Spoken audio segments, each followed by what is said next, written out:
All right, hello again, everybody. This is Mr. Everything, and it looks like the stream is up and running properly. Okay, that's good. We've got a cable in the way here. All right. Not that that really bothers anybody. Nobody at my live stream would be bothered by a simple cable. You guys got more self-respect than that. Okay. All right, so it's Wednesday. We're doing our Wednesday live stream. I've got a few things scheduled. It's not like a extremely busy plate, but let's. The first thing I want to talk about is well, okay, we're going to talk about Warlord Games tablecloth. We're going to talk about that. We're gonna I'm going to prime these. That's probably the first thing we're going to do is I'm going to run outside and prime these. And I'm priming them with the satin granite. The granite, right? It's a gray. Because that's primarily their pant colors. And then we'll come in and we'll, once the primer dries, probably about 30 minutes after the live stream starts, then we're going to start painting those guys. But in the meantime, in the middle time, I'm going to put the flags on these two units, which is the Polish and the Dutch Lancers, and the, what do you call them, the pennants on their spears as well. And yeah, so once that's done, these guys should be dry. They should be able to come in and we'll start painting on them. And this is the 2nd Battalion of the 28th Nassau Regiment, which is the Orange Nassau, which, if you were to look on the screen here, it is the actual last unit, all the way down here at the bottom. It's the actual last unit of Perponcher's division. Once I get this unit done, I'll have Perponcher's unit completely done with artillery, generals. I just finished the militia yesterday and put that up as a Napoleonic Waterloo update. So if you want to check that out, I showed off the 5th, the 7th, and the 8th militia. And these guys, yeah, this is I did the 2nd Nassau, and I've already done 1 battalion of the 28th. I just have to do the 2nd Battalion of the 28th. And then Perponcher's 2nd Netherlands Division will be complete. Okay, so, and Merlin, so really all the Netherlanders will be finished. Okay, so give me just a few seconds to go run out and prime these guys, and then I'll be back with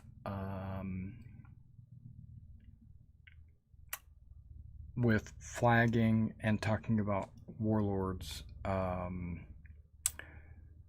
tablecloth. I'm kind of I got mixed feelings about that one. I got to tell you about it. Okay, give me a second.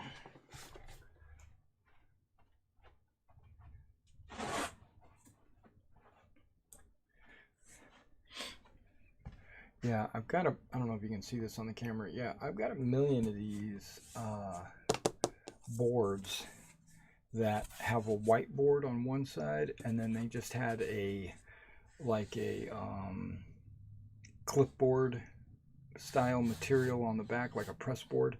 And I've been using, and these are about 12 by 12. I've been using, yeah, this one's 12 by 12. So I've been using these as my paint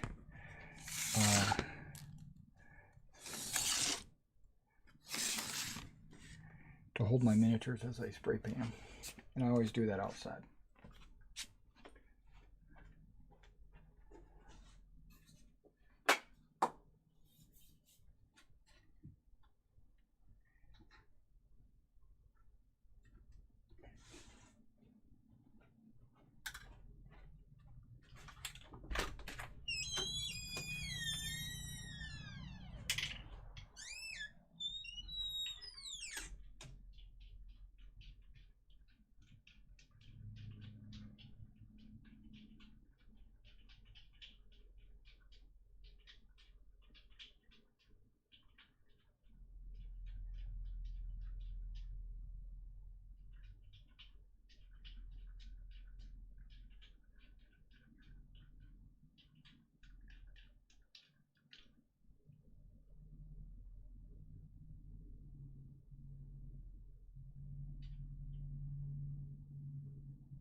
that's them sprayed. Now I just gotta let them sit outside and dry a little bit.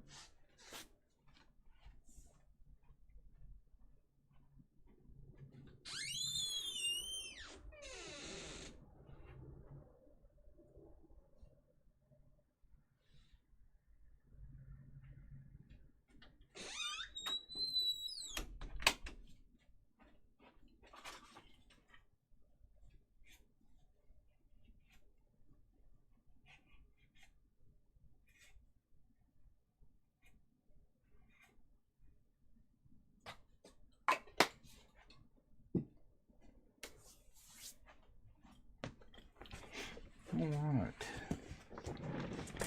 Well, that cleaned up the table a little bit. Okay. So I've got my white glue, got that. Okay, I might have to put my eyes on. All right, guys. So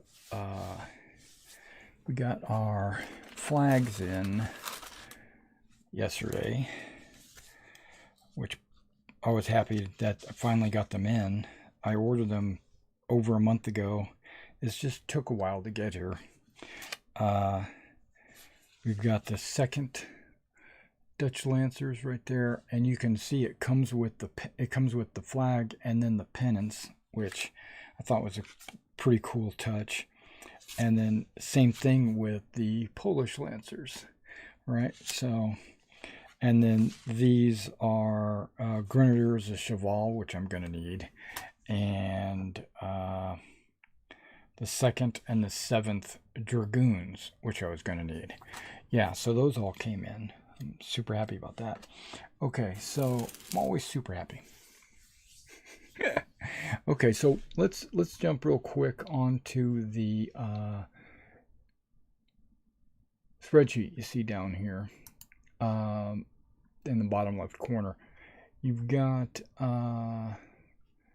the 2nd Battalion of the 28th right there. So let's jump over to, well, let's jump to this. Boom. Okay. Here we go. The 2nd Battalion has 637 men, so it's like a standard sized unit. Okay, great. Which I knew. I already knew, but I was just showing you. All right, well, we can just close that. And then this is the unit. I've already pulled it up. Let's go back a page and back a page, back a page. Okay. Nassavian units. That's interesting. Okay. So this is the Nassau units. You got the 1st Regiment, you got the 2nd Regiment, and then you got the Orange. The Orange Nassau Regiment, I don't know why it doesn't say 28th Regiment, because that's really what it is. And we got 1st Battalion and 2nd Battalion. We're doing the 2nd Battalion, which I've already done. I mean, I've already done the 1st Battalion. And here we go. And it shows the central companies and the flanking companies. Very good. Big difference here is the plumes.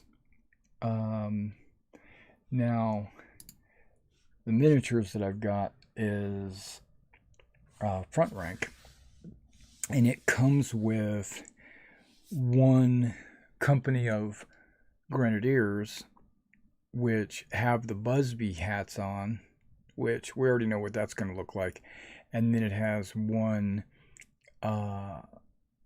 company of flankers, or Voltigeurs, and those guys. Well, the whole unit has covered Shakos, and that unit has no plume. Yeah. So, but the rest all have these French light double plumes. So it's a little bit different than what you're seeing here, but I'm really just going with this for colors and not uniforms, really. I'm just going with the colors. Okay, so that's what we'll be doing. We'll be starting, and then I'll have to, I've got a bunch of new blues that I want to kind of pull out and kind of evaluate. We're going to do that as well. I got those from Plaid, Folk Art I know a lot of people don't use the hobby paints. Don't use the craft paints. They prefer to use the hobby paints. But I'm the guy that uses whatever paint is the most appropriate. Plus, I cut costs, and I like to experiment a little bit here and there. And if it works well, I continue to use it. If it doesn't work well, I don't continue to use it. Okay, so let's get started with these guys. I'm going to change my eyeballs. All right. While the battalion is drawing outside. Okay, well, these guys, I'm going to have to do all their pennants and everything else. This unit, all I have to do is their flag. These are front rank, or no, they're not. They're parry, if I remember right. Yeah, these are parry Lancers, and these are the Warlord Games Lancers. And these are plastic and these are metal, right? So, except this base is obviously metal. Ooh, that's heavy as heck.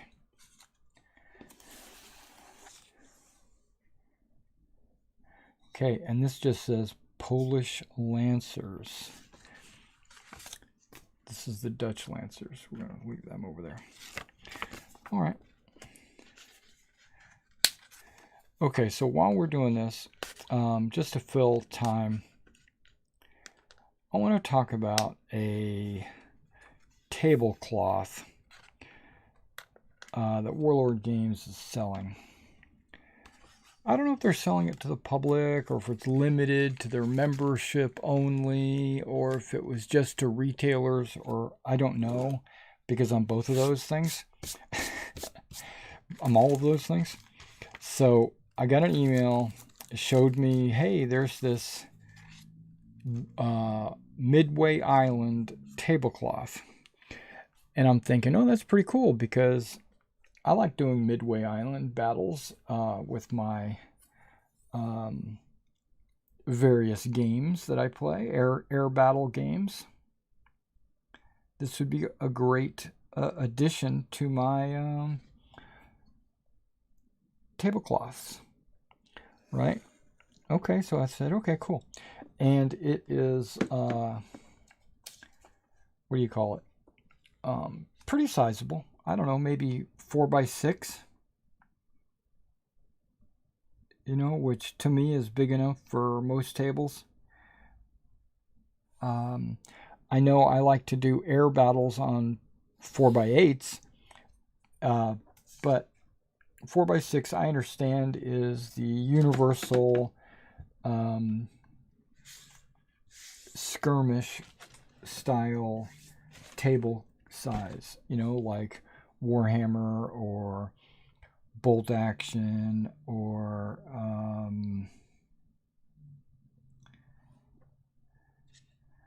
I don't know, Blood Red Skies, whatever, you know, if it's a small little table. And this, I'm assuming, is designed for their Pacific Blood Red Skies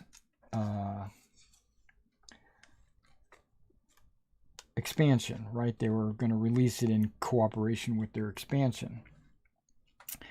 Okay, so I'm making this long story short because I'm trying to fill time, really.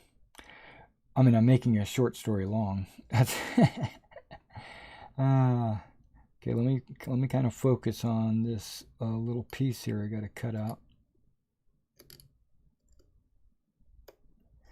Okay, good. Okay, so it's like, okay, great. Let's take a look at it.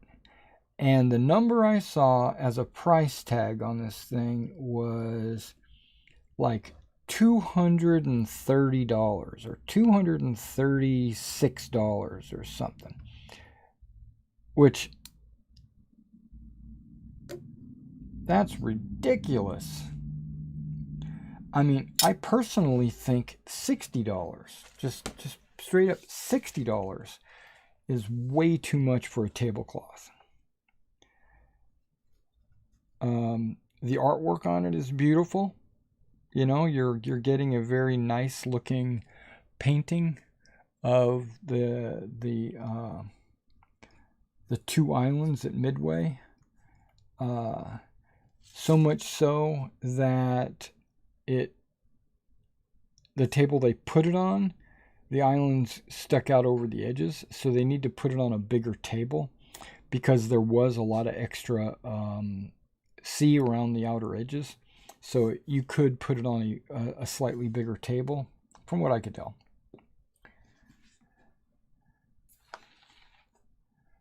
Okay, we're gonna put a little bit of Elmer's in my palette. If I don't use it on this flag, I'll use it on the next flag, so either way. And I got my brush right here.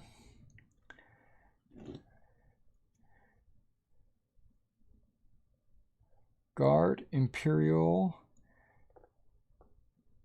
the Emperor, Napoleon, 1 regiment,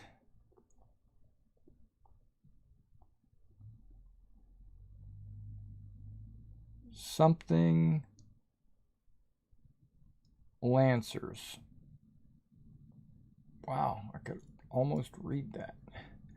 And then the other side is all their campaign achievements.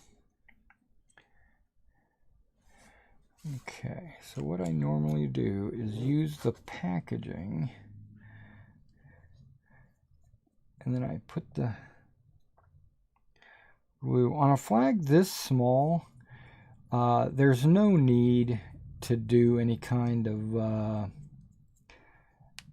sometimes what I'll do is I'll put like aluminum foil in between the two halves of the flag, first of all to give it a little bit of thickness, but also to give it a little bit of rigidity.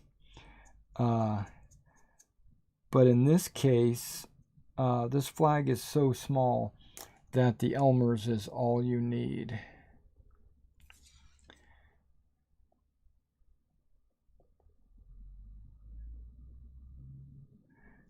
Okay.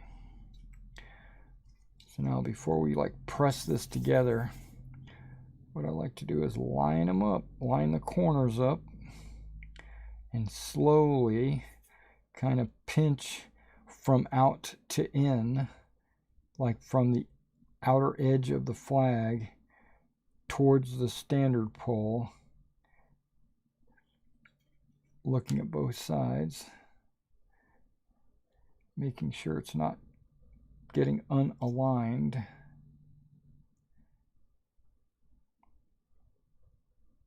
Because it can very easily become unaligned.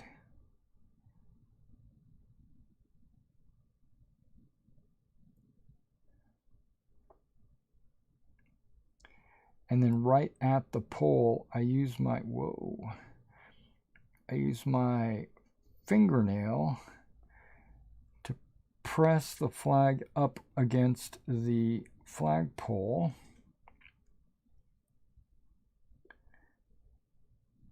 I pinch it in there so it forms right around the flagpole.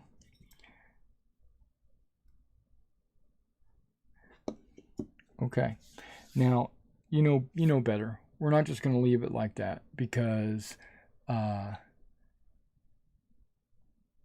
it doesn't look natural, right? Okay. Doesn't look animated enough for me. Okay. But we're going to let it dry just a minute to let that Elmer's kind of soak into the paper and to form a little bit of stiffness to it.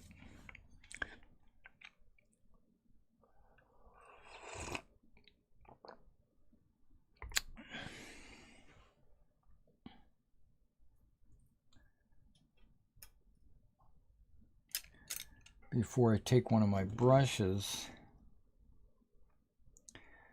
and push the flag around the brush, like so.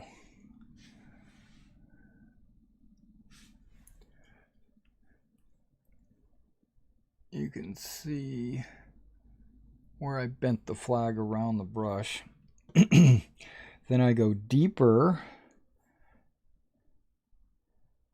in the flag and I bend it back the same way I just came from.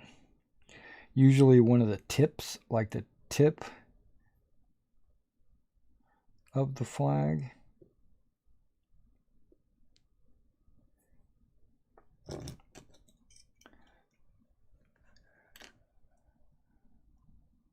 Something like that. Okay. And then we'll let that harden and dry. Now these guys, because they're the Warlord flags, they don't need the pennants. But any future Lancers that I do that don't have pennants, I'll have a bunch of pennants right here. Also, if any of these plastic flag spears break, then and I replace them with maybe a metal spear, then I'll need these. Which I find a little funny, something you might notice. The Polish have red on the top and white on the bottom for their Lancer pennants, but the Dutch are just the opposite. They have white on the top and red on the bottom. But knowing I already knew that. But what's funny, and this is just something I want to put out there, there's nothing stopping me from cutting these pennants out and then just turning them over, right? I mean, now it's Dutch. Oh, it's funny. But they came with the Dutch, so we'll use those and we'll save these for any future Lancers I might do, maybe on commission or something. Okay.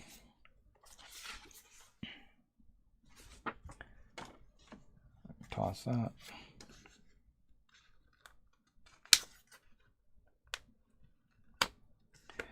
Yeah, these pennants I expect to take a little while.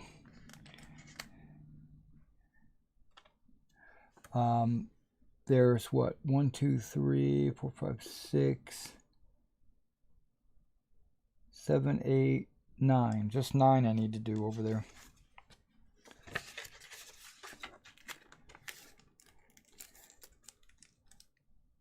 They give you 1, 2, 3, 4, 5, 6. They give you 12. I guess just in case you were going to do a whole regiment.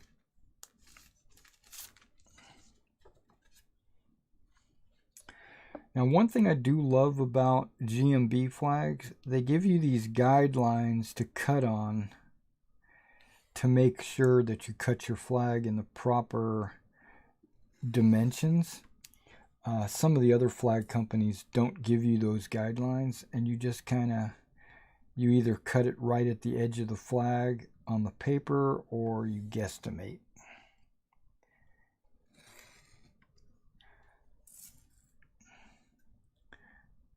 And that's what I had to do with one of those militia flags. I had to guesstimate. And that's fine, because I'm going to paint the edges anyway, disguise any imperfections.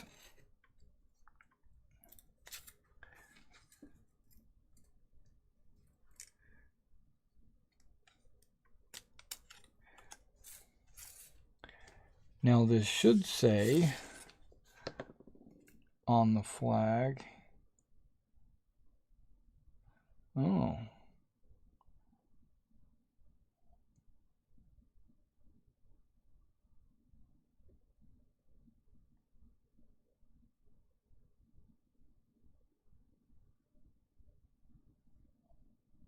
this is different.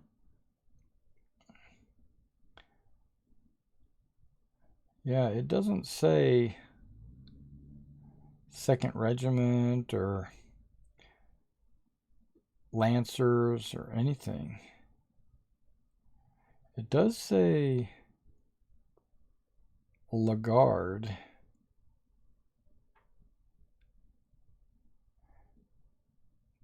But I don't read French. Yeah, so interesting enough, it's different.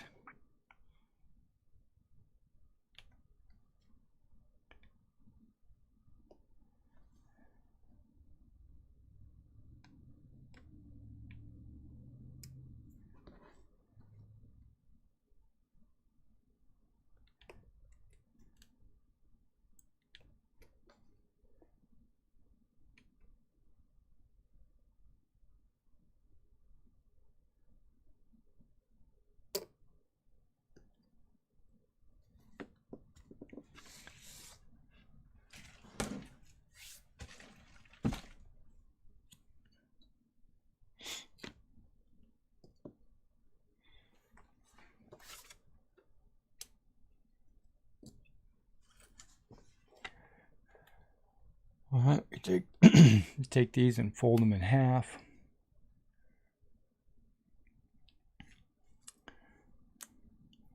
Line up the edges.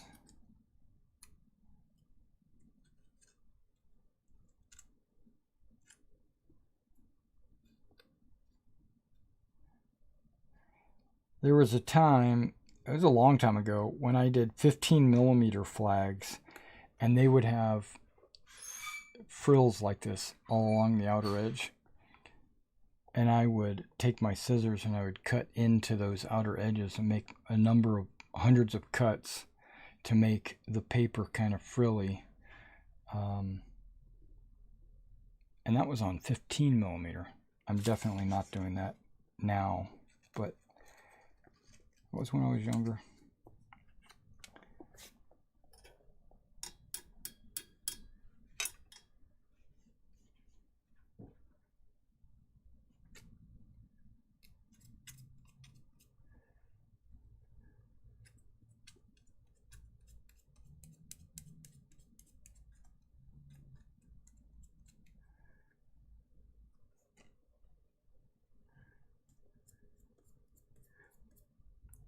On a different note, there is an event coming up on Saturday. It's an online event that I am going to live stream.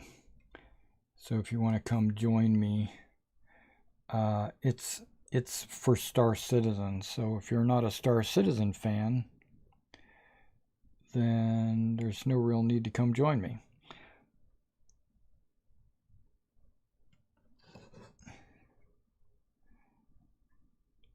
It's called Citizen Con. They do it every year, and they basically reveal what they're working on, or what they reveal what is going to be coming up in the near future. They might have just started working on it, or they haven't started working on it. Because anything that they're working on currently is usually being talked about during their weekly show. They've got a weekly show. But this is a year-end, an end-of-the-year kind of an event. And they want to kind of bundle it all together and say, they usually say, this is what we've accomplished so far. And this is where we're heading. And that's why I go to watch it, is to see where they're heading. And also to see all the new cool stuff that's going to be coming out soon. And it's all like about what's going on in the background, how they're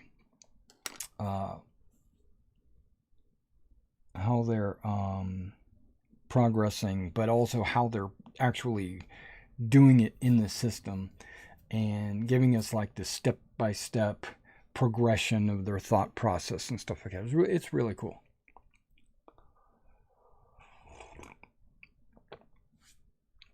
Let me preface that. It's really cool if you're into that kind of thing.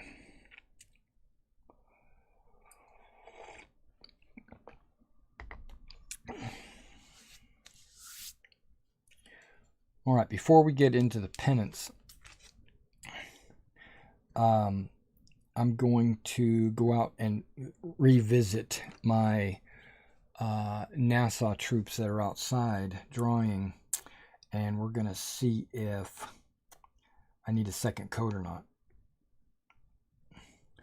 Okay, so I'm trying to figure out what the best way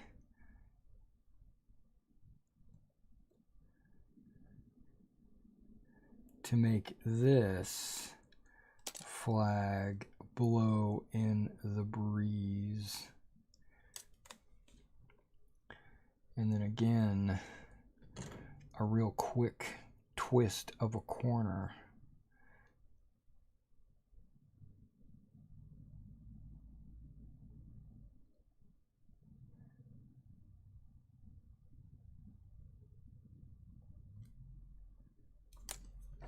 Okay.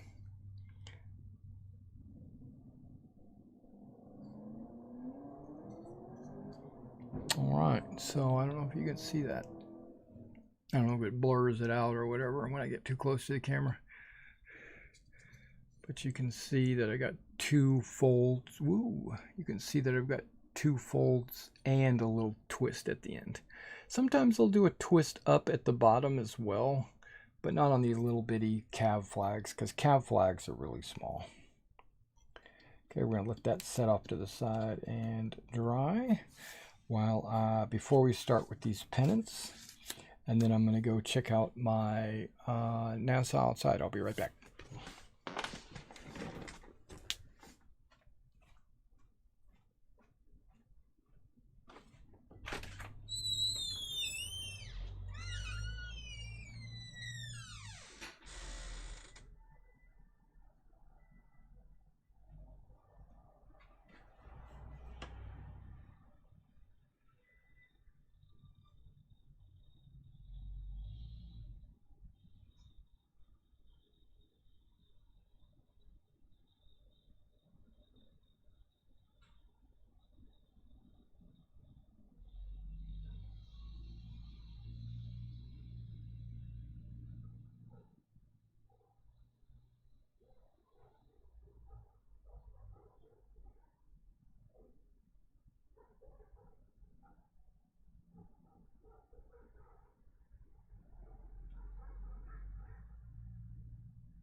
Spooky.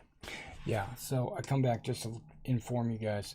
I'm going to be doing a second coat, but the reason why is these guys have these tails on their back, and right underneath the tail where the butt is, I missed a couple of spots, so I need to make sure I hit those spots.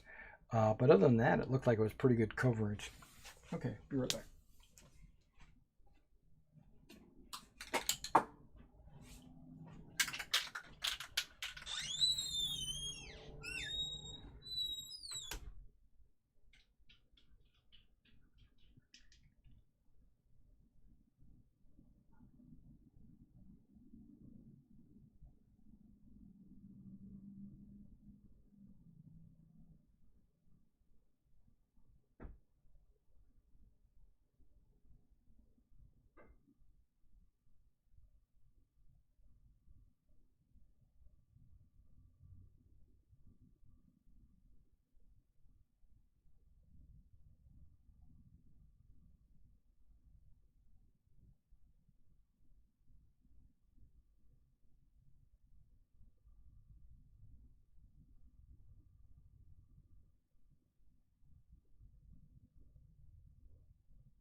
back. I think I got 100% coverage right now. Okay, I won't really need that.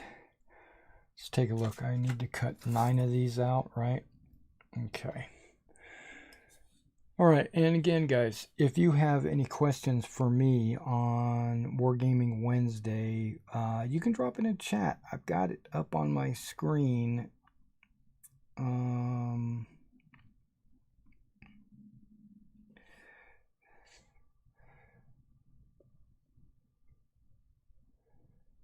I think I'm just going to cut this completely off.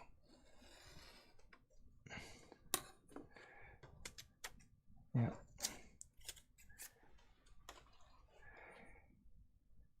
I think I'm going to cut each of these completely off.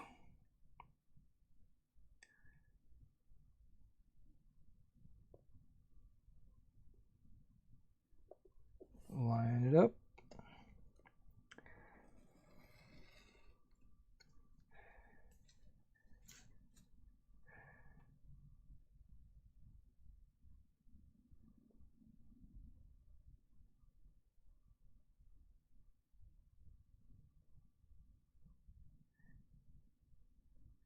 Now on my first Lancer unit I did, my line Lancers, I just made my own flags. Took some paper, cut it out, folded it around, and then I painted it. I got white on the bottom, red on the top.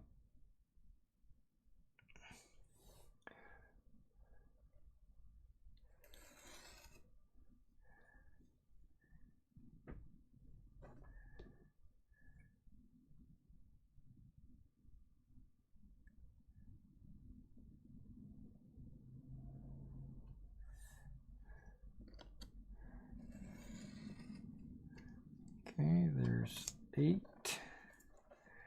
I only need 1 more, but I guess I could cut just one of these off of here. Oh, wait a second, hold on. These are 3 flags. Oh, crap. Okay, hold on now. Yeah, okay, there's 9 right there. Is that the same on this? Oh, okay, wait. Did I miscount them? 1, 2, 3, 4. Yeah, this is 12. On the Dutch Lancers, they give you way more than 12. They give you 9, 10, 11, 12, 13, 14, 15, 8. They give you 18. And the Dutch pennants have a little bit more flag detail to them. I mean, you can see little waves in the flags. The Polish ones are pretty much, there is some waves, but not as pronounced as the Dutch ones. I don't know. Just little things like that I'd take a look at.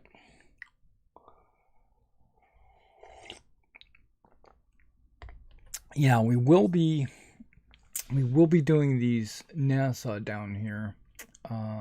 Or at least starting on them. I'll probably do at least the Blue Jackets.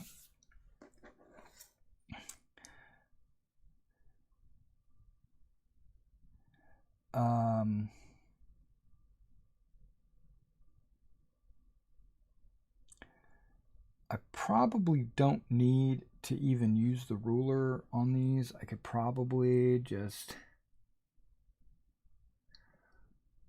line my blade up.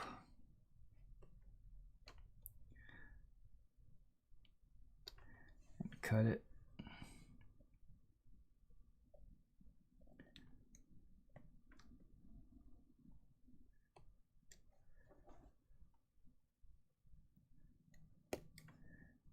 Like so.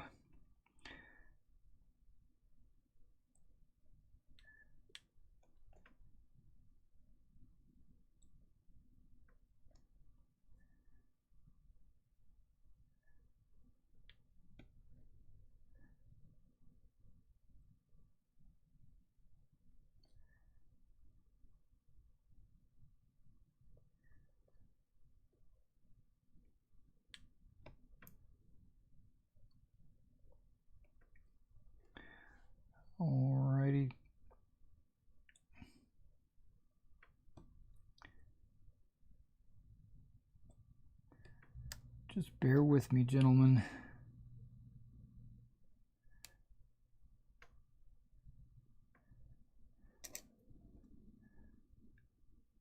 While I touch the sky.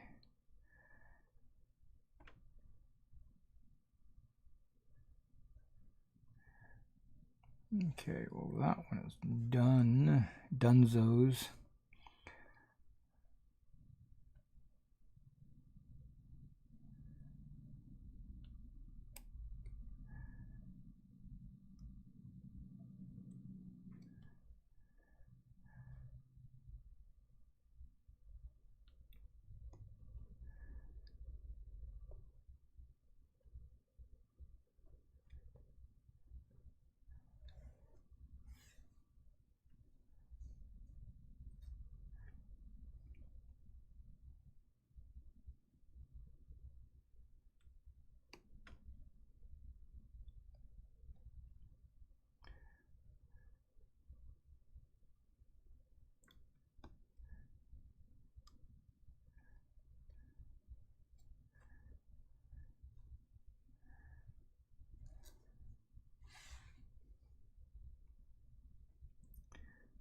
Being kind of quiet here.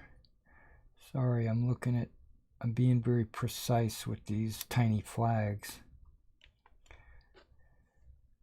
It's taking everything I've got to concentrate.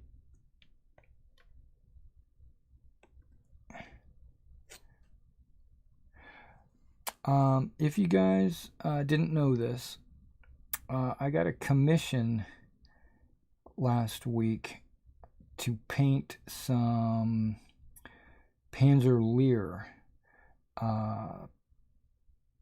bolt action, black powder. I'm sorry. No, what am I talking about? Bolt action. All right. The Warlord has a fairly new box of miniatures, a 10-man squad of Panzer Lehr, and this guy wanted me to paint some of those models for him. So I've already painted them, I've already shipped them out and everything, but my point is, what I was meaning to say is, those models were my favorite. I painted a lot of German models. I painted a lot of German models. I'm talking about 6mm, 15mm, 20mm, 28mm. I've painted, oh wait, and even bigger, 54mm. I've even, and 1/48 scale. So I've painted a ton of models when it comes to German soldiers. And all different types too. Panzer Grenadiers, SS,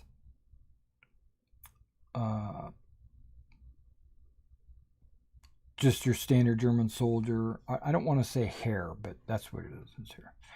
But Blitzkrieg, you know, all those genres, and even Africa Corps.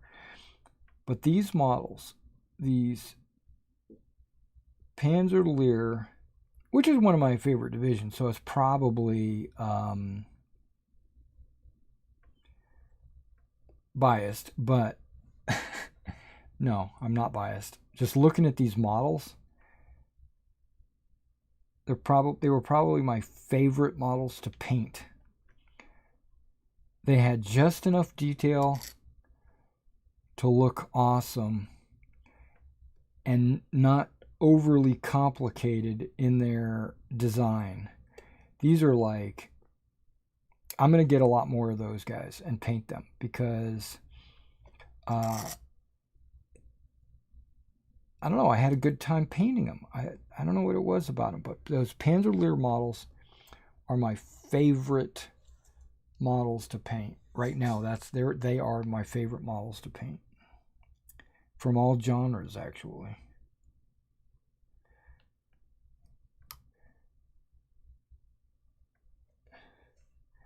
Even more than NASA or British.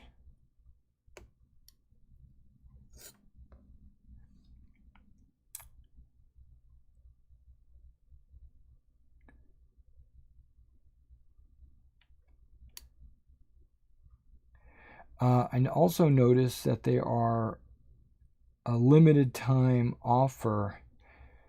Warlord is offering Project Z, which is their zombie skirmish game.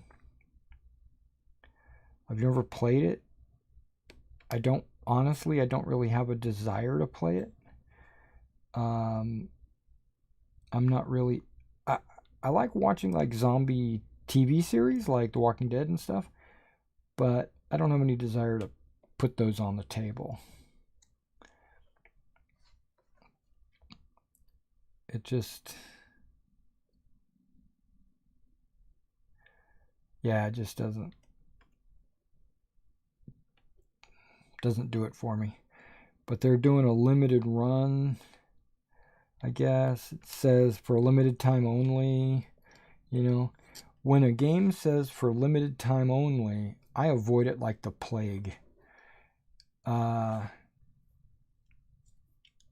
Because I want a game that's got longevity, where I'm going to be able to find players, you know. And if it's got longevity, like let's say Bolt Action, Black Powder, that tells me it's a good game, because there's a lot of people. If a lot of people are playing it, and if there's a lot of sales, then the game's got something keeping it around. So it's probably a good game.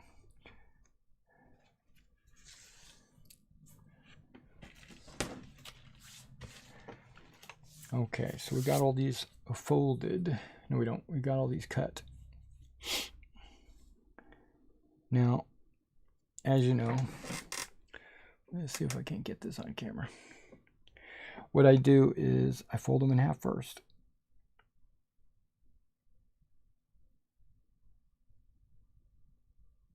Match up the points.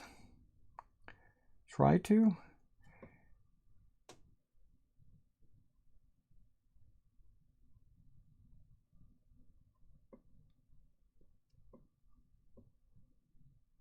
That way when you put glue on them and you fold them around a spear,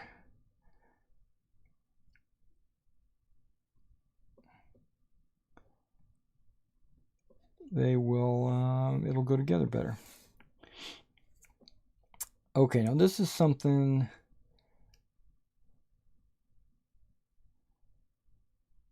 I've been meaning to say about one of the comments I received. I want everybody to know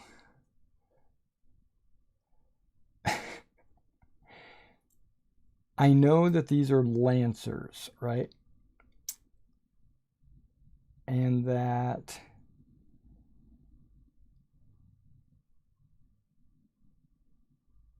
the official name of their spear is a lance, right? I get that. But it's not. It's a spear. It's a spear that these horsemen are carrying, and the unit is called a Lancer unit. Okay, so my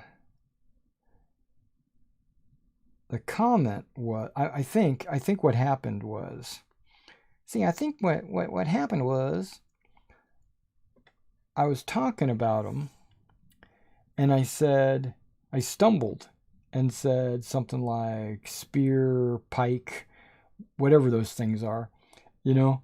And in the comments, the guy goes, "Well, actually, it's a lance." And that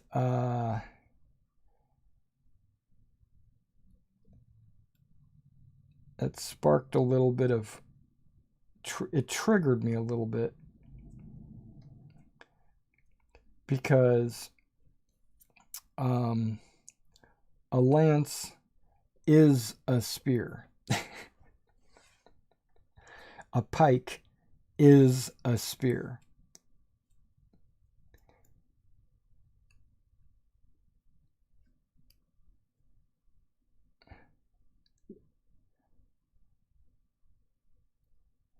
Yeah, what makes a spear only a spear? What makes a lance only a lance? Or even a javelin. A javelin could also be used as a spear.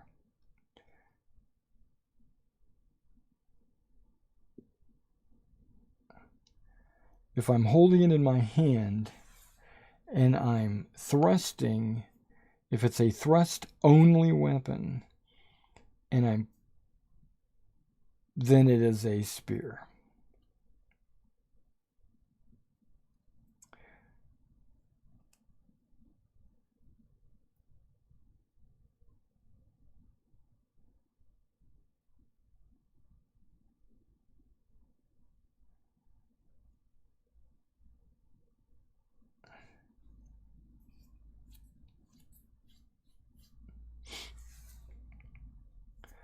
Yeah.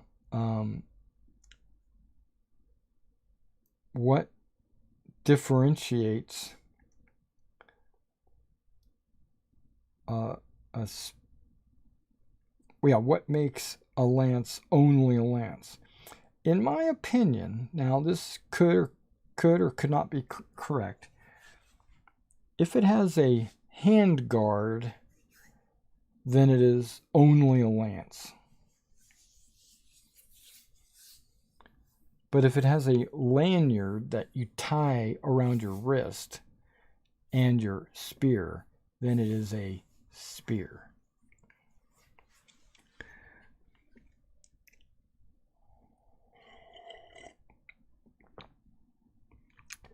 I read a book once that said the spears carried by the lancers are called lances.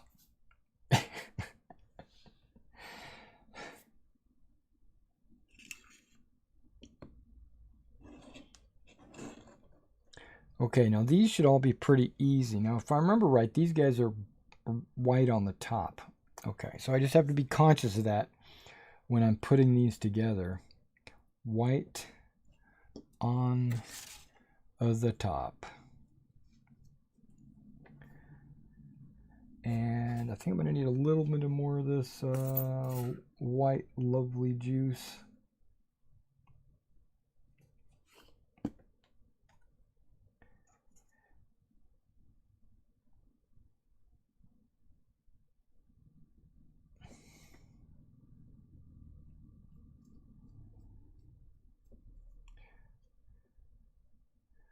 You know what? I think I might pull it up on the internet, because it bothered me that this guy, he trolled me. You know, that's all it is. But I think he was trying to be condescending, not helpful. Trying to be superior. And that's what triggered me, not the fact that he was making a comment, because you can correct me. You can, you know, educate me. That's fine. But the way it was, the way it was worded.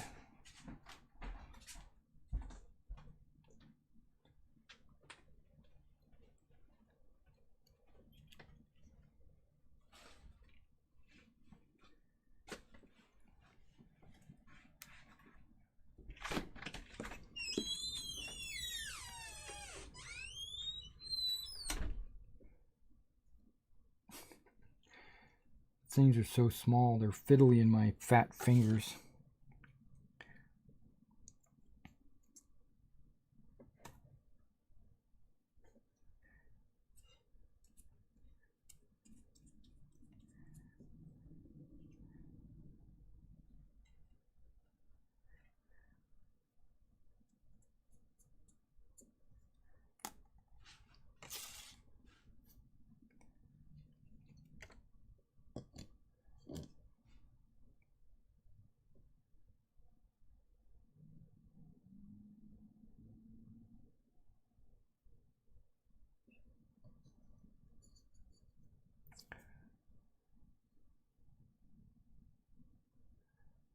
Now what I try to do is slide it up so that it is right underneath the metal spear tip.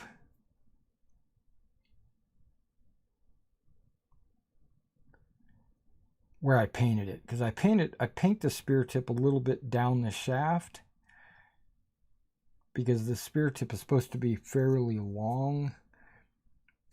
It's not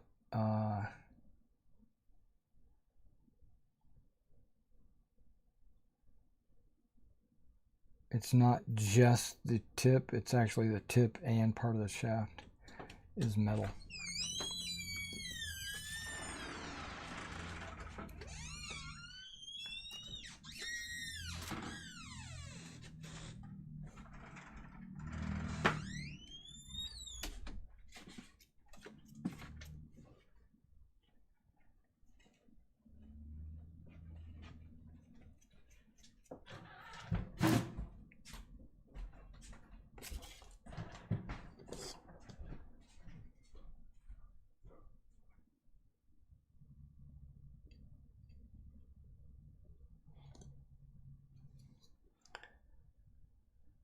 And the same, I'm trying to line up the points of the pennants and then squeeze slowly towards the center. Use my fingernail to kind of get out. Well, it'll also squeeze out all the glue too. But what it does is it makes it form fit around the shaft. Okay. Now that I've finished those two, I'm going to go back to this first one that I did, and I'm going to give it a little bit of a wrinkle.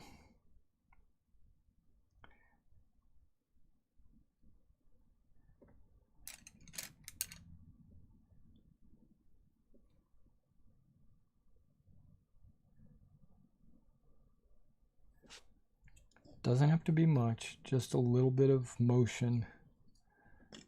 I'll let those two dry, and I'll get to those after I do a couple of these.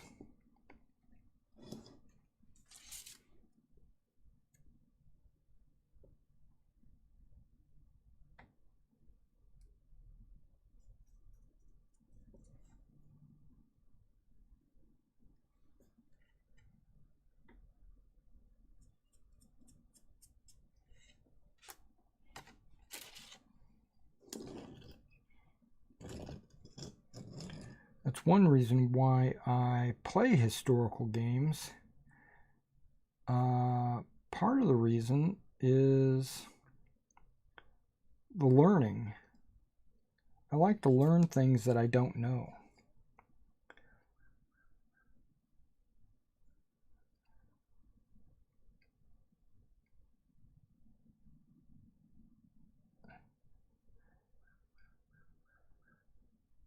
And normally what I found is historical gamers tend to have a little bit more of the same, what's the word I'm looking for? Not principles, values. They usually have a lot of the same values that I have, and that like courtesy and honor and things like that, where I notice some other gamers don't have these values. He might have been a holdover from one of those games, or it's not 100%, so maybe he just didn't have any of those values. Might be young. Blame it on the parents.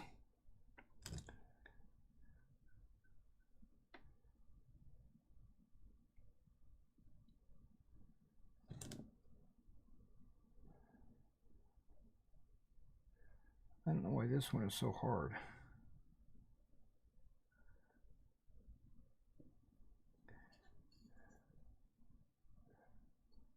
Oh, that lined up pretty good once I got it on there.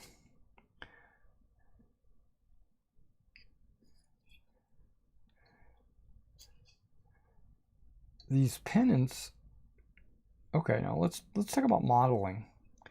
Not necessarily, well, it's partially painting and modeling.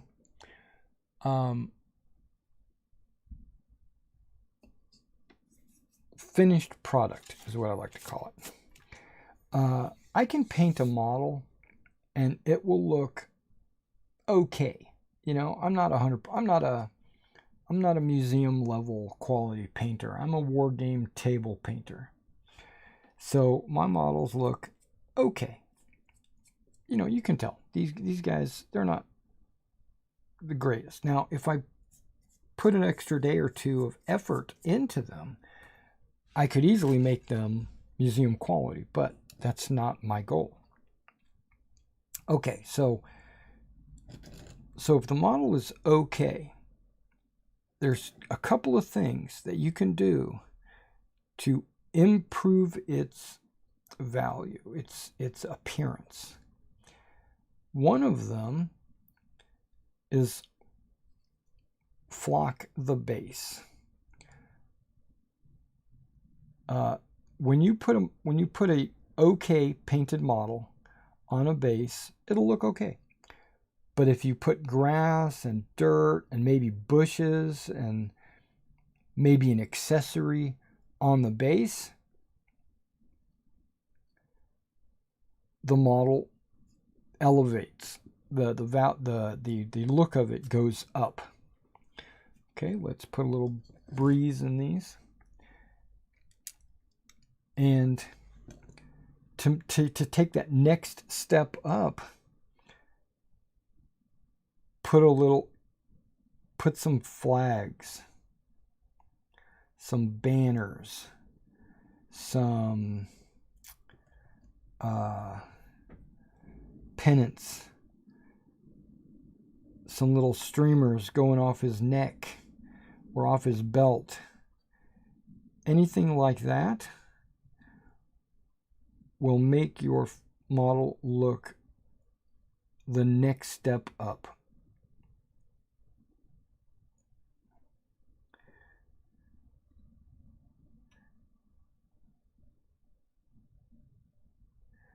See, without these streamers, these models just looked okay.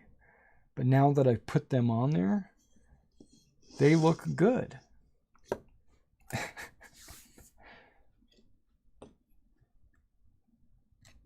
Yeah, it really elevates the quality of your model.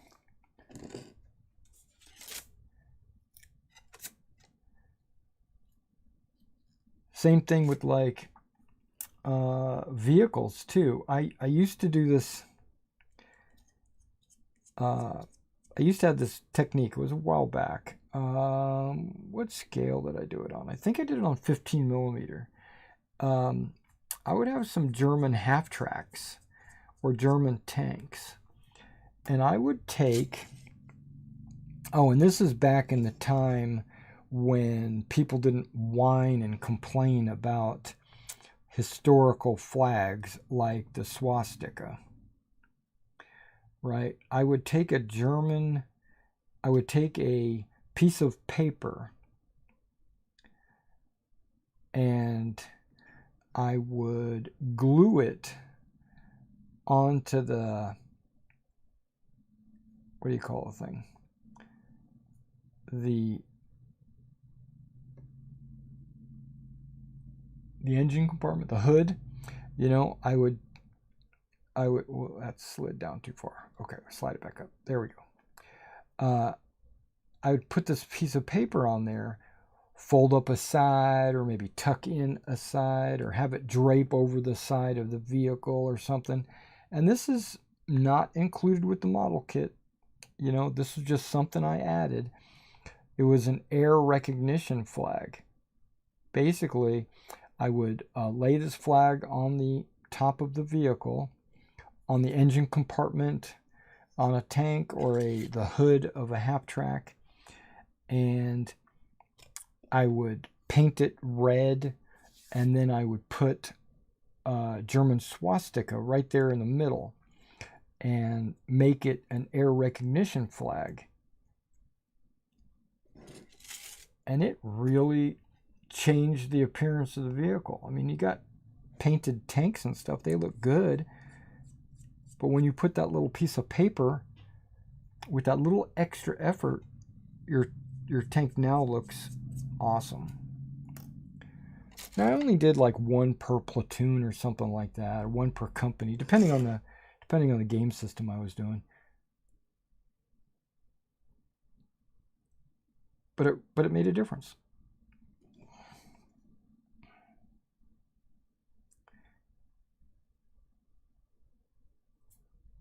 And that's something that bothers me too. All these people that are like complaining about the swastika. I understand what it represents. Now, it's not original. That's not originally what it represented, but it was co-opted by the Nazis, right? And they made it a symbol of, we'll just go straight up and say evil, right?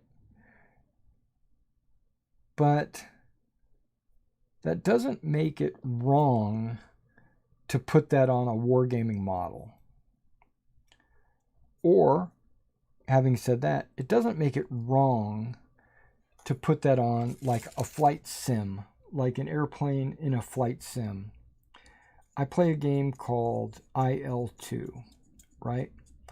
And their planes have these swastikas on them, but missing the cross in the middle. So it only has the outer spokes, right? And I understand why they do it. It's because it's marketed in a lot of different countries, and specifically Germany. And in these countries, they don't allow product with the swastika on it.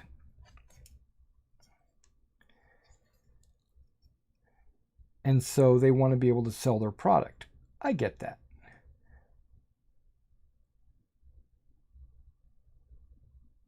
But it does make for a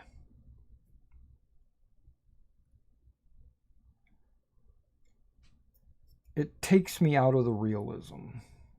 Not a lot. It's mainly because I can understand why it's done. The Germans don't want to be associated with that, or don't want to live with that.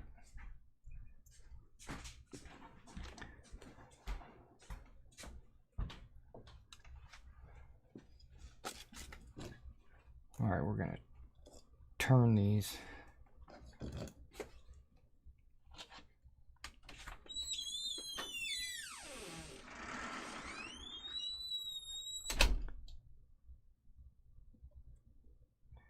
And I'm using the flume of the brush because it's so small.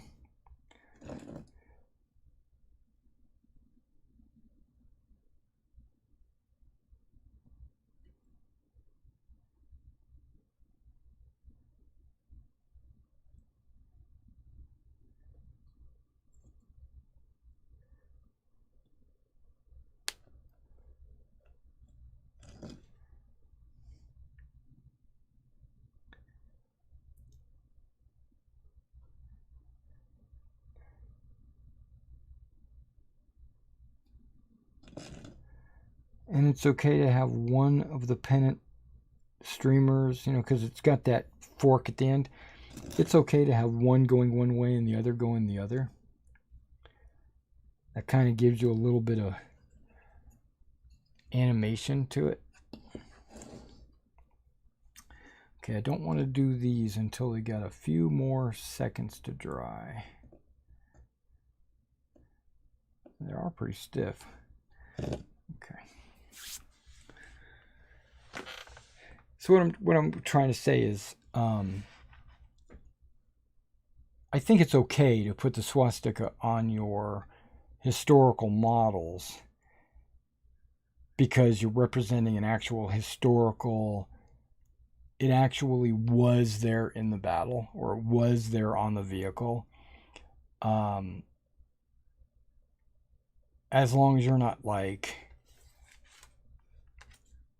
as long as you're not like pushing an agenda or anything. If you're just representing what the model looks like, I don't have a problem with that. I think that's correct and accurate.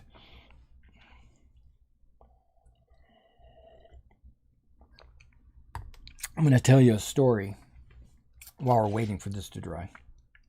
I was in Berlin. For those of you that don't know, I was in the service. I was stationed in Berlin for a couple years, and I used to play a game called Command Decision. And while I was in Berlin, I would go to the local model shops and I would buy models. Not miniatures. I would buy like 1/72nd scale models. Whoops, those are the ones I still need to turn.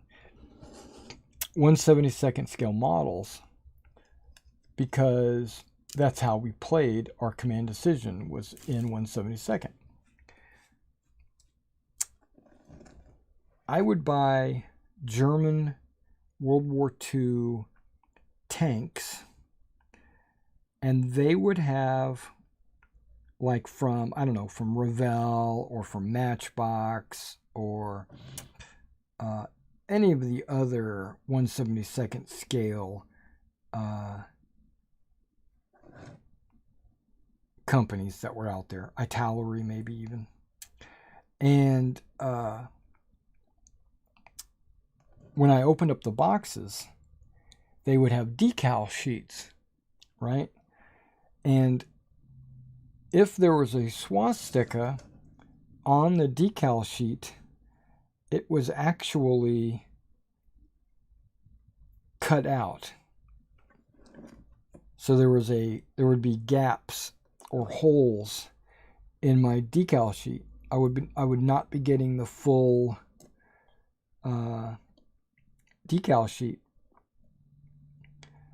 And that really opened my eyes to the whole censorship. You know, these model companies, knowing that their market was in Germany, or the customer was in Germany, they would go into these model kits, cut the swastikas out of the model kits before they shrink wrapped them.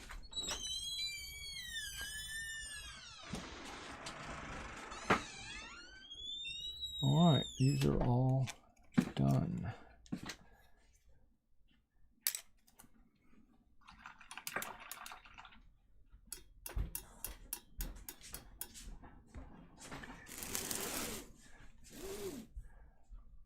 Not really, because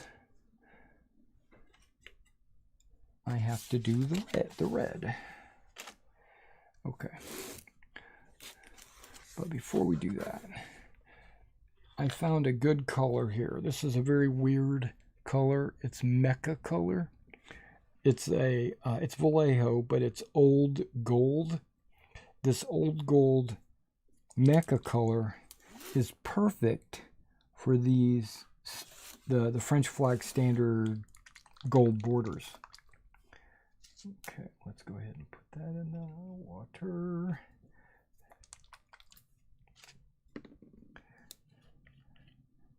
Doesn't take much, just a drop.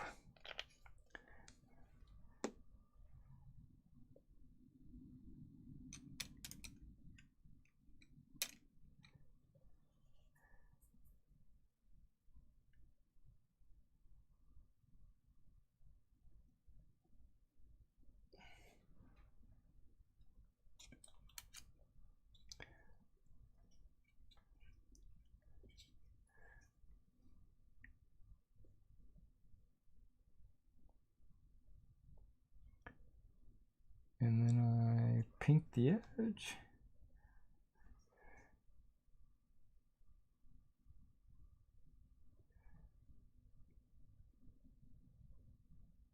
and then the white just disappears.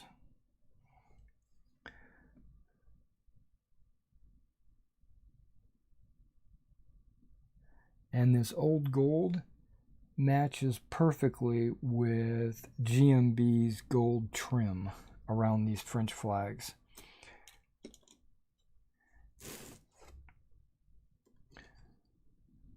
And like I said, I don't care who makes the paint. Actually, I do care about who makes the paint. My primary concern is it the right color and does it work? I don't, and then who makes it, I don't care who makes it. Because if it works, it works. But there are a few, I mean, you can see the paint right there, but there are a few brands that work better than others as a whole, as a general rule of thumb. And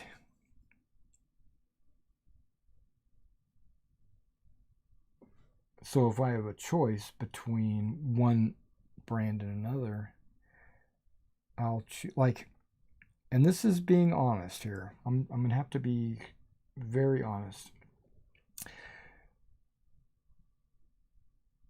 Let's say Army Painter and Vallejo. If I have the exact same color in both brands, I'm going to pick Vallejo because Vallejo is just a better paint. Army Painter seems to be a little bit too watered down.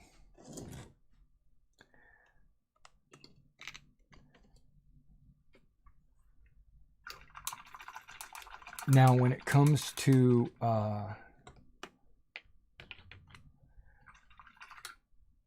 spray paint, I found that the Vallejo colored spray paints are very good. They cover very well. They get into all the cracks and crevices very well.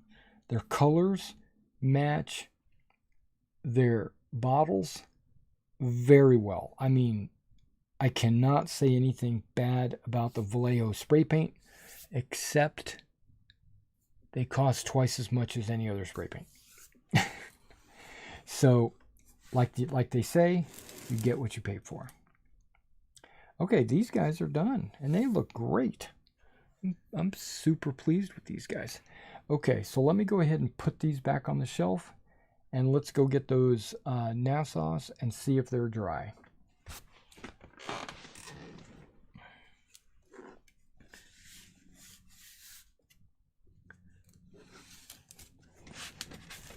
Love me some movement trays.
Okay.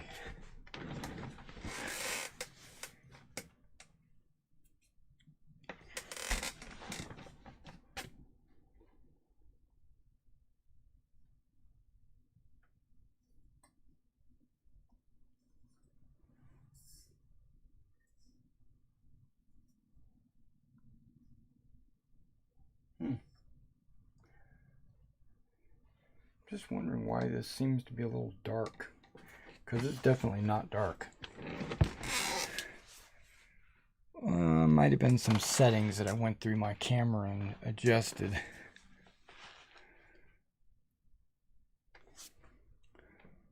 Let's see if I can't fix that a little bit.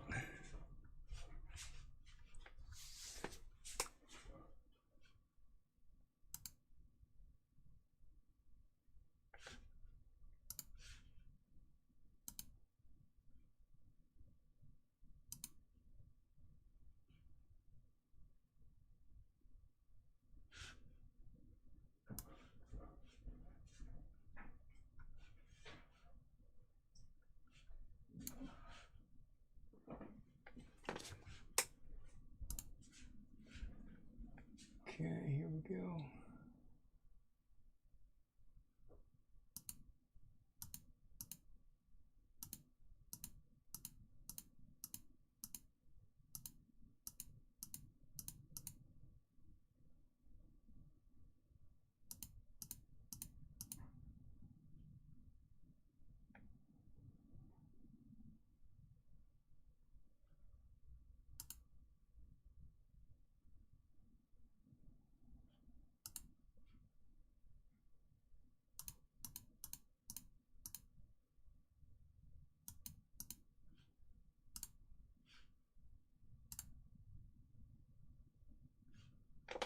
All right, that might help a little bit.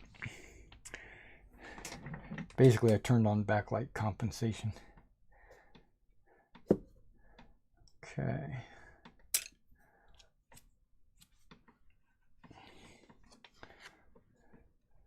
Looking at these guys, they look pretty good. And the gray seems to be dry. Well, I guess it's been an hour and a half, so I guess so.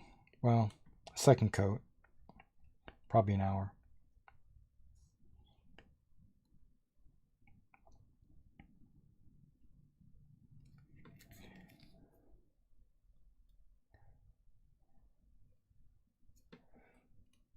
Yeah, let me see if I can adjust the focus and then kind of just show you what I'm working with.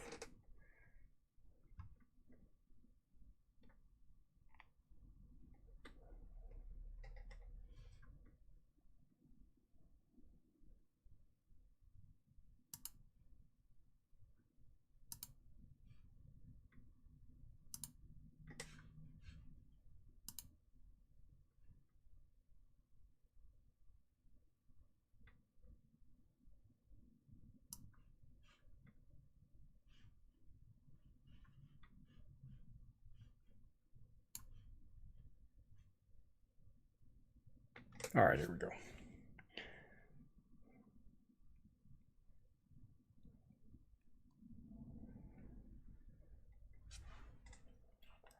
Having a hard time seeing my monitor with my painting glasses.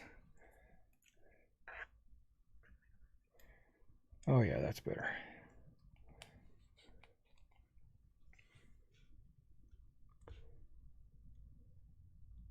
Yeah, there's the shadow. I guess this camera is casting a shadow.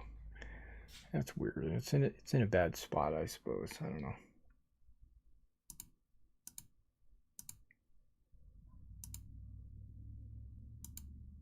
I guess that's okay.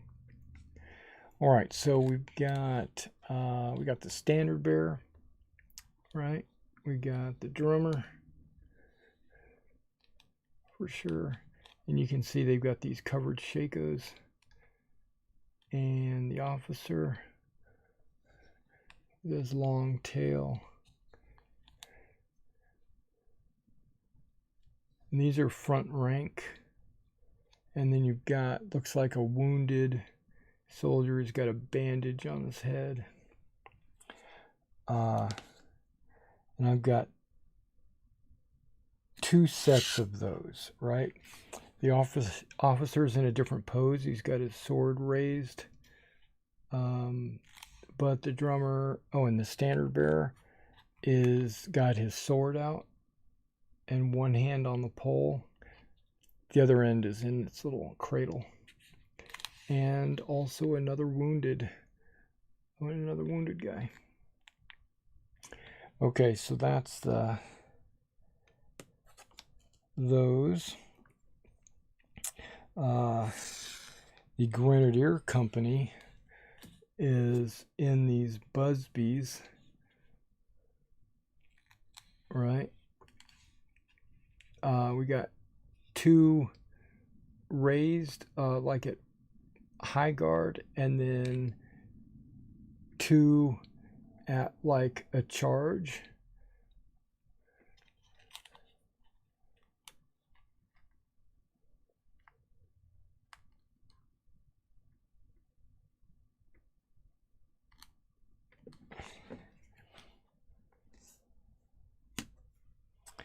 And then the Voltigears have no plume at all, just covered Shakos.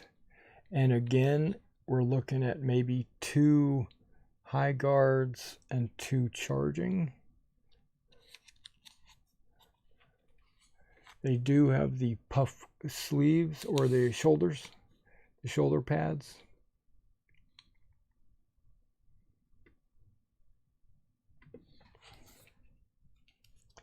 They are still kind of a little sticky.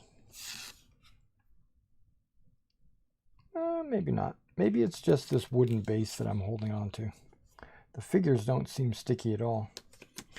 Okay, and then the line or center companies, they've got these plumes. They look like the French light battalion plumes. They got the double plume, the pom-pom plume kind of combo.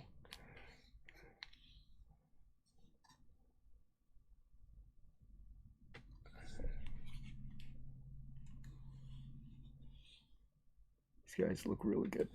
All right, and the only difference with the second stand is there is an NCO looking dude. I don't see any rank on his sleeve. I don't see anything that differentiates him as an officer other than he's got a sword. These guys are all carrying these short swords. Every single one of them has a short sword.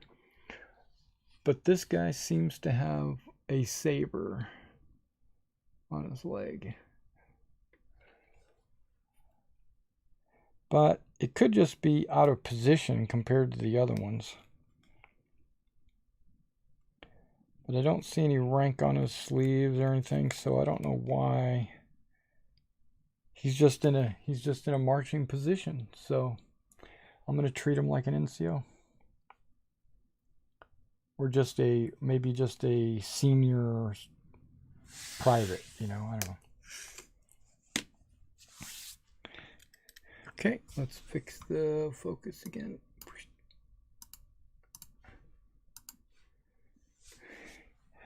All right, take my glasses off. Go with my painting glasses, which are like these Coke bottle glasses. Okay, I've got some blues that I want to test on these.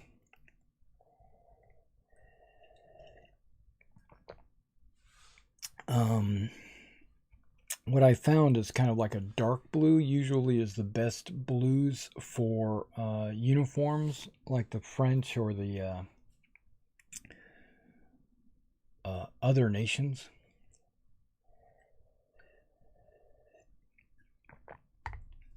Oh, I was just guzzling that. Okay, so let me pull these blues out that I was talking about, and we'll take a look at them. They're new blue, and of course I put them on the bottom of my shelf here. I probably should put it back on this thing.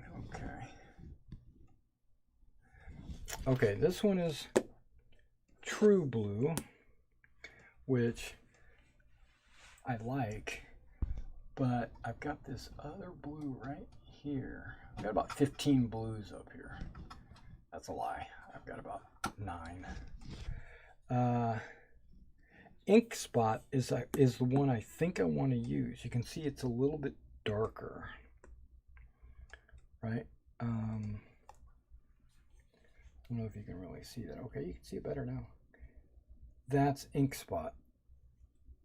And ink spot seems to be a very nice looking blue. I think I want to try that. True blue just seems to be a little light. Just a hair light.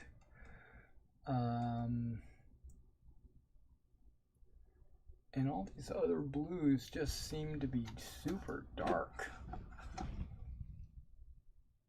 Now, I did get Galaxy Blue. Galaxy Blue, I think it would be really good on my Prussians, actually. I don't know.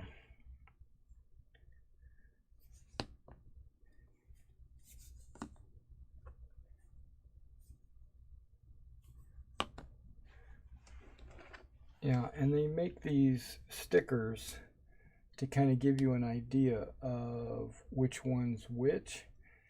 And you can see Galaxy's way too dark, probably. Okay, let's put that one back.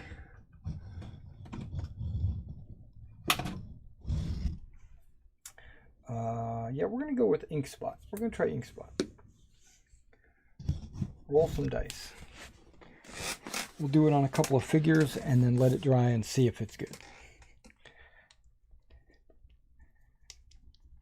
This is brand new. I just got these in a couple of days ago. I went to order. I went to order specifically this bottle, right? This is the one bottle I went to go order. It's Hunter Green, right? Does it say? Yeah, Hunter Green, Vert Chasseur. That's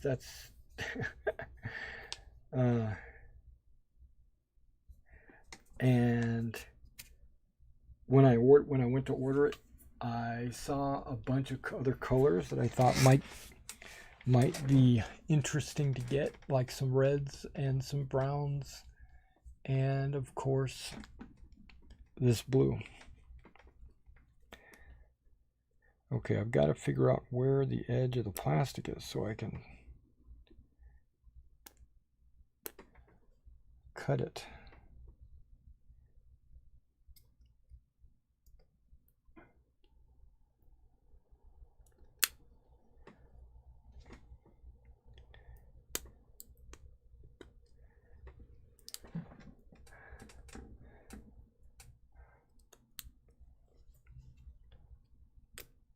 Also, this paint is made in the USA.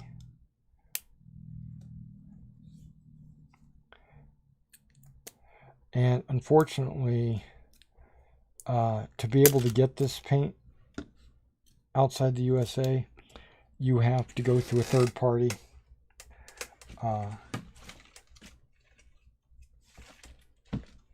Because when I went to order this, their website said only ships to the USA, which I thought was weird, but okay.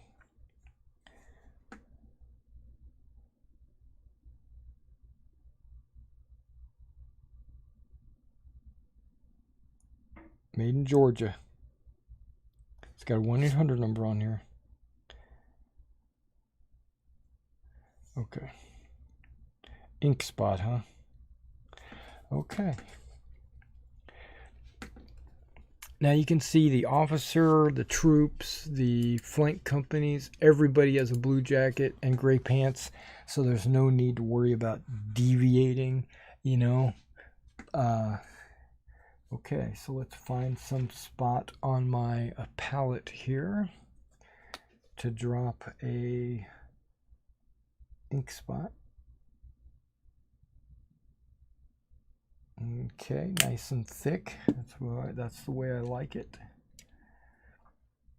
We're going to put a drop of water in there to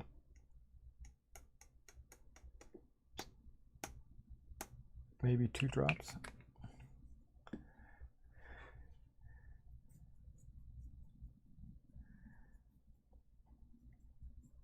It's taking a second to mix. Oh, this is a beautiful color. I like it. But a wet color is not always the same as a dry color. So the wet color looks really good.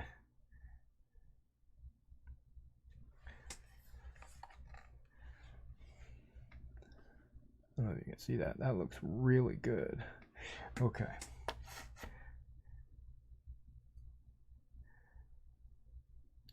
Okay, let's take one of these line guys.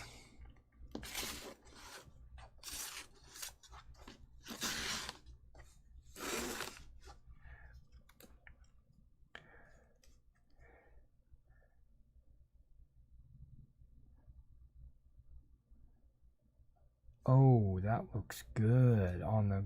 Ooh. Ooh, that looks good. Okay, now I'm really just going to slather it on here because the collars, the backpacks, that all has to be painted anyway. So it's okay if I get a little blue on the collar or the backpack or the straps or the cartridge case. It doesn't matter. I'm just trying to keep it off of the pants. I should probably try to keep it off of the bedroll as well.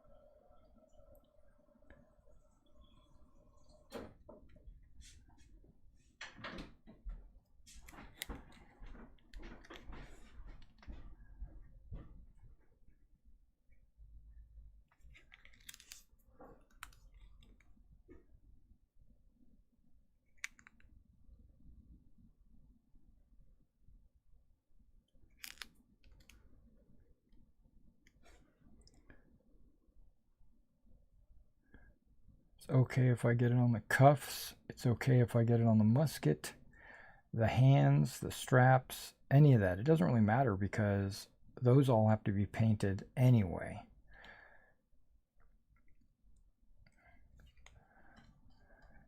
That's a blue. That's a nice looking blue.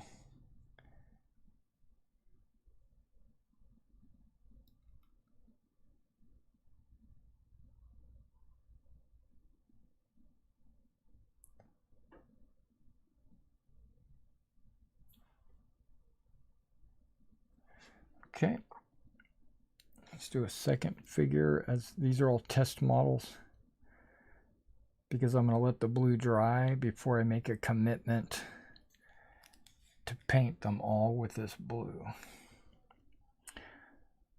All right, now as you guys know, you've been to the rodeo, you understand. I'm not going to finish these models on this stream today, but what I will do is continue to paint these off camera, and when they get finished, I usually always do a Waterloo project update that will... This is a good French blue, actually. This ink blue is a really good French blue. I could start painting any additional Frenchies with this blue, like maybe the Grenadier Guards. But that's me projecting. I will have these finished in the next couple of days. I will upload a Waterloo project update and I will show off the finished product.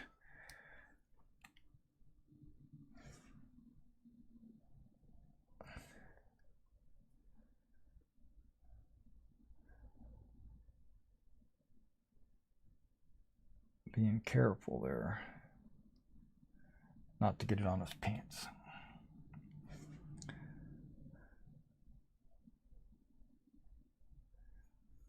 Now I did notice that some of the gray is shining through I might have put just a little bit, just a tad too much water. So what I'll do is I'll give it a second go over.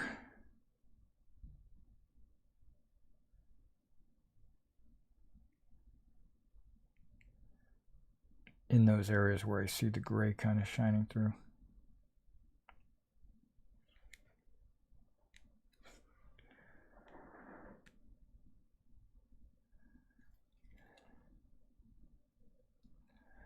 Yeah, so far so good. That's darkening up quite a bit. That when it dries, it looks like it's darkening up.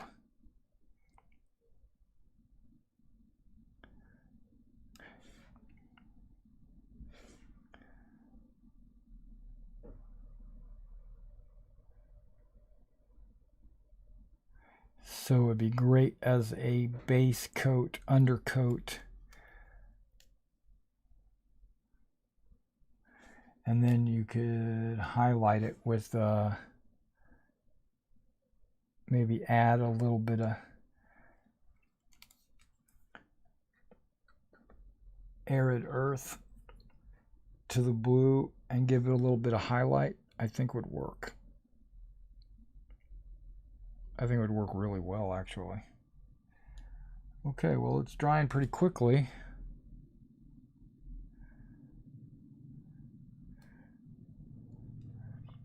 All right, so let me go ahead and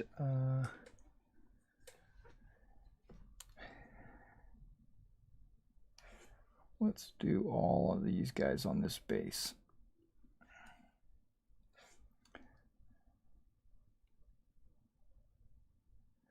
Yeah, because this is a different pose as well. This guy's a low charge. He's got it lowered like he's ready to thrust. And these guys have their weapons up.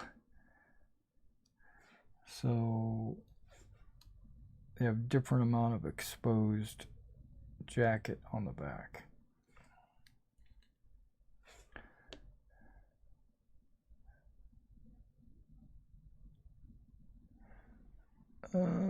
Red turnbacks, okay.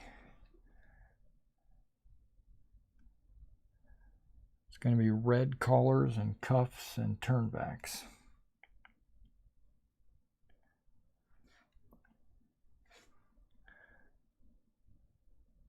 I'm probably going to use one of the new reds that I just brought in as well. Maybe I should show you that. I brought in it's also from the same company, Plaid, which is a company that makes folk art. I find folk art to be a little bit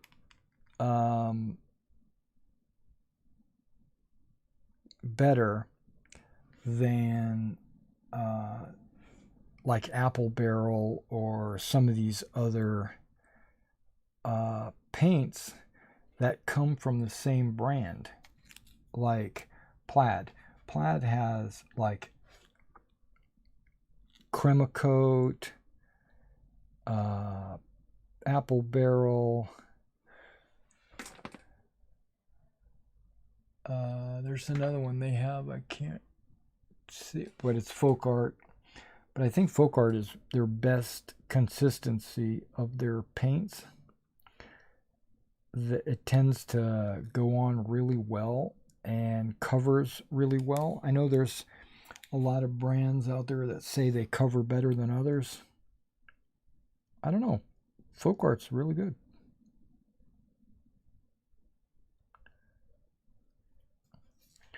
I prefer to paint black first, but sometimes I'll paint an odd color like a red on maybe some of the British, or like on these, a gray. Okay, so let me get all 4 of these guys painted, and then I'll show, with the blue that is, and then I'll show you the new red that I'm going to be working with for all their turnbacks and stuff. I got it primarily for the British. the British uniform.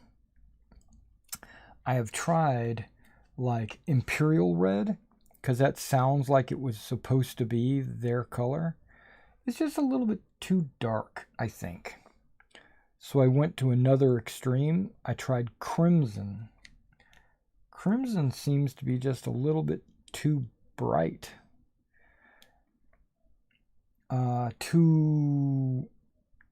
Too light colored, like almost a yellow or a white. Not pink. It's just, it's a really good color. Don't get me wrong. Crimson is pretty awesome, actually. But I wanted something in between the two. And I think I found it. We'll have to see.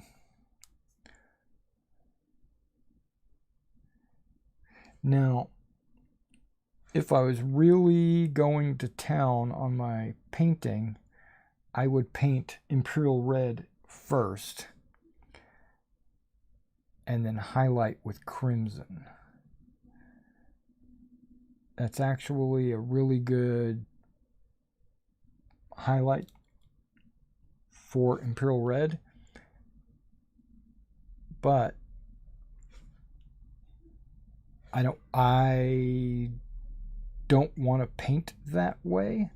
I want to paint and then apply a wash to make it darker and fill in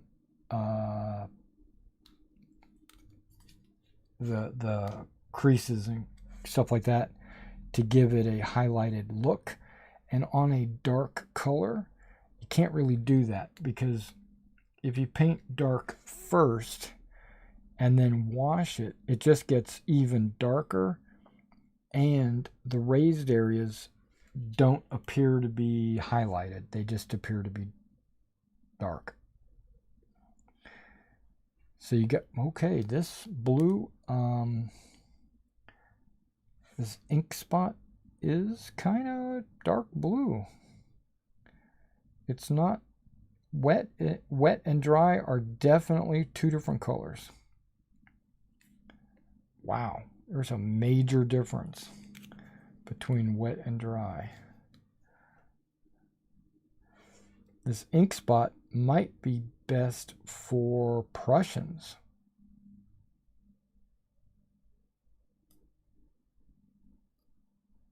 I don't know. We're going to have to take a look at that when it dries.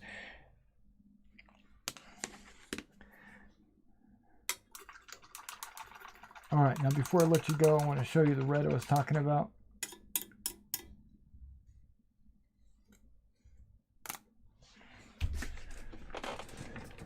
I think it's this, well, hold on. I think it's this one. Nope, that's the crimson.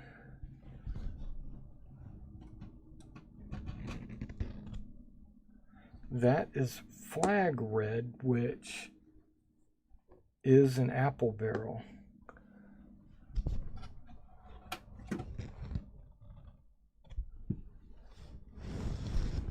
And here's the imperial red. You can kind of see how it's darker. Crimson, flag, imperial. Out of these, the flag is the direction I was wanting to go.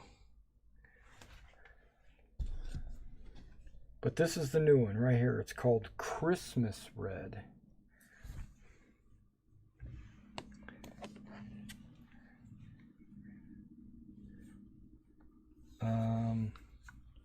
That's this guy right here. You can see it's a little bit brighter, but not as bright as flag red. Flag red is pretty bright, but this one is just a tad darker, but still bright.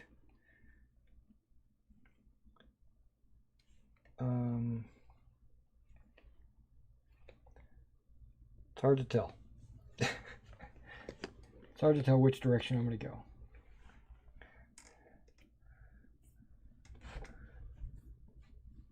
But yeah, I think this ink spot,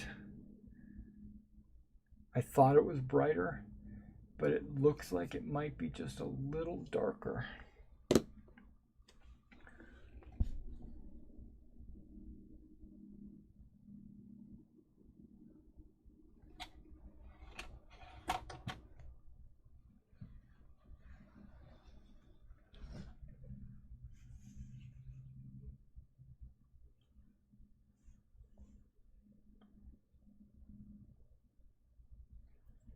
And True Blue is a little lighter than this, but I thought it was too light, so I don't know. Maybe I need to get, these are both True Blue, so maybe I need to find something in between the two, or mix. Maybe I need to do a little mixology. Maybe I need to use this and then add something a little lighter to it to lighten it up. I don't know.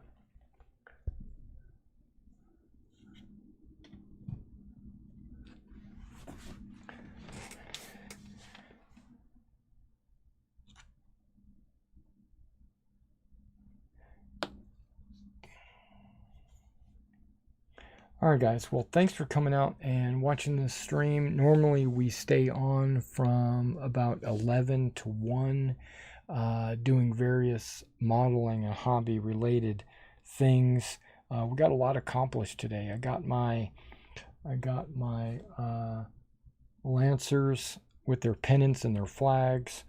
I got these guys primed and started. I think I'm going to stick with this ink spot. I'm going to let it dry a little bit and we'll see. We'll see, because it's not fully dry yet. So we're going to let it dry. We're going to see if it's doable or not. And then when I get these finished, I'll put them up on my channel as a Napoleon, my Waterloo project update. And also we talked about Warlord Games tablecloth. We also the Midway one. Oh yeah, if you haven't watched, if you're not a subscriber to Warlord, you should go over and definitely check them out. They just had an open day. They invited a bunch of their customers into their warehouse where they played a bunch of games and they streamed or recorded a bunch of that. You should go check that out. Some of it's kind of boring. Some of it's kind of just it's just cool to see them interacting with the crowds and stuff like that. So I'm definitely look forward to maybe getting back into the convention scene. But also I talked about this Saturday how we're going to do our live stream of the Star Citizen CitizenCon event. I'm also going to do a video here probably right now, actually, after I let you guys go. I'm going to do a video letting my Star Citizen community know that I will be doing a live stream as well. So, so yeah, let me let you go so I can do that. And then I'll go to finish painting these in about, I'm going to say in about 2 days, maybe 3. What you'll see is me upload a video where these are completely finished, based, flocked, everything's done, flag attached, and that will finish my 2nd Netherlands division. This is the last battalion I need for the 2nd Netherlands division. They will be done, and I can move on to something else. Probably, I keep saying the artillery, but I'm not sure.